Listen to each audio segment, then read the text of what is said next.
যারা খুন হয়েছে আমাদের এই জেলায়, আমাদের এই সদর থানায়, আমাদের এই চন্দ্রগঞ্জ, এই রামগঞ্জ, কমলনগর, রামগঞ্জ, রায়পুর সদর করছি,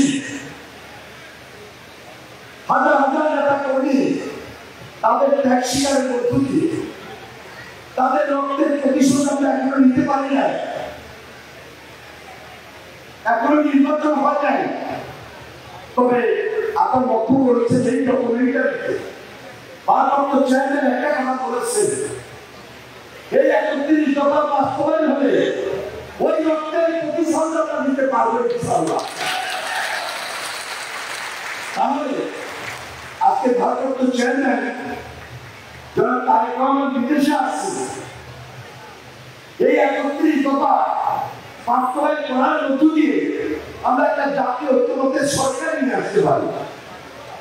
যেখানে প্রথম বিশিষ্ট পার্লামেন্ট রয়েছে, নিজের পক্ষে নির্বাচিত প্রতিনিধিরা থাকবেন এবং উপর পক্ষে যারা নির্বাচিত হতে পারবেন না শ্রেণীভিত্তিক বিভিন্ন রাজনৈতিক দলের নেতৃবৃন্দ সেই উপরের পক্ষে যখন বসবেন তখন এটা একটা সহযোগিতামূলক অথবা ঐক্যের মধ্য দিয়ে জাতীয় ঐক্যের সরকার গঠন করা যেতে পারে। কিন্তু এই মাইনুদ্দিন চৌধুরী রিয়াজ তার বক্তব্যে বিয়ার পদ্ধতি দিয়ে জামাত ইসলামের ভূমিকা এবং যারা সিএস পরিচয় বিভিন্ন ভাব শুধু আমাদেরকে অসহযোগিতা করে নাই, পুরো জাতিকে অসহযোগিতা করেছে এবং হাসিনাকে টিকিয়ে রাখার স্বার্থে তাদের সঙ্গে থেকে